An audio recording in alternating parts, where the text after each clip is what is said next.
All right, if you are ready to get started, we will do so with Allie Clifton, please.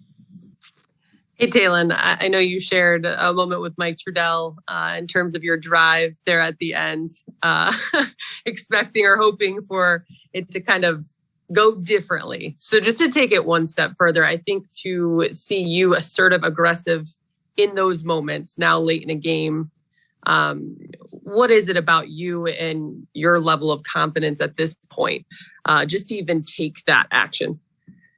I just try to, I try to step on the court and, whenever I come on from the start to finish, I try to play with the same aggressiveness and confidence, just being able to have that, I feel like it take me a long way. So just being aggressive was the most important thing whenever I went on the court. What do you feel from your teammates? I know you guys went into a timeout, but AD hit you on your head. Like, it's okay. I mean, you got the rebound, you got the putback.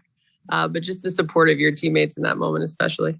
Yeah, it's great just because of the fact that they know that I'd be like really hard on myself. So, with them just telling me, keep going, next play is always going to be good. AD after the game, after his block, obviously the buzzer sounds, he pats his chest. He says, "We back."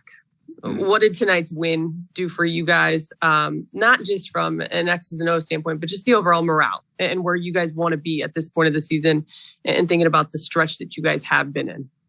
We've been saying we just wanted to get out of the losing column. So, just getting back in that one column, it always feels good when you win. So especially, the type of game that we had tonight, when we were up, they came back. It was just a hard-fought game. So I feel like, it's just almost like a relief, almost just finally being able to win the game again. Thanks, Taylor. Kyle Goon, please. Taylen, how would you describe the form of your last two shots of this game?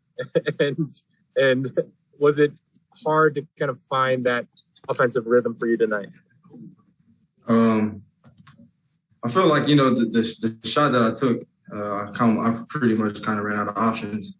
And I just tried to get something on the backboard. So it was just, I feel like instinct almost. So just being able to be in that position was just, crazy. It was my first time really being in at the end of the game. So I feel like I look at everything as a learning experience. So that's going to be another one for me.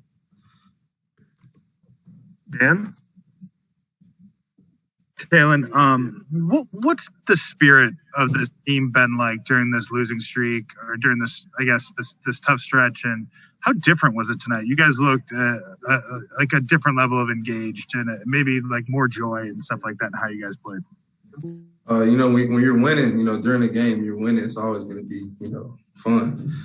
Just always the thing for us is just trying to stay together through everything.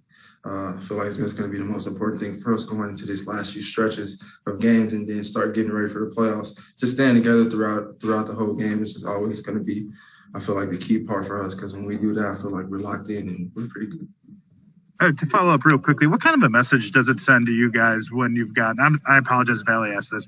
When you got a vet like Mark who has been, his role is very much like on an as-needed basis, right? It's not a night-to-night thing. But it seems like every time you guys call on him, especially lately, he's been able to deliver. What does that say to you guys about his sort of level of engagement? It's actually kind of funny. I was talking to him today and he was telling me how I always see how positive he's been, throughout, all the situations that we've had this year with him being out of rotation and being in rotation, things like that. And just him being an ultimate professional, I feel like it takes him a long way. Just for him being here for me and just being able to help, just actually it's been great, because, of course he could be mad that he's not playing or anything like that, or he's not getting the minutes that he wants. But, ultimately when we're trying to win, somebody has to sacrifice no matter who it is. I feel like we all know that. So I feel like it's great for us to have Mark too, because, without him tonight would have been a little different. And we've got time for one more. Let's go to Leonardo. Hey, Taylen, it's Leonardo Torres from Peru. Congrats on the win. Taylen, the second unit scored 37 points tonight. Do you think that was the key to win tonight? And what are your thoughts on the big performance of Marc Gasol? Thank you. I feel like, when our bench is scoring, we got to kind of pick up the slack for, not the slack, but, just keep the pace going whenever, the first group comes out because, they set the table. And it's always going to be the second group to keep the group's job, to just keep the energy afloat. And, back to Mark, it's just, it's great having him, just being able to have a big guy that could, manipulate the game and manipulate the defense so much. It's just, it's a great tool to have in your toolbox. So just having Mark is great, and I'm appreciative of it.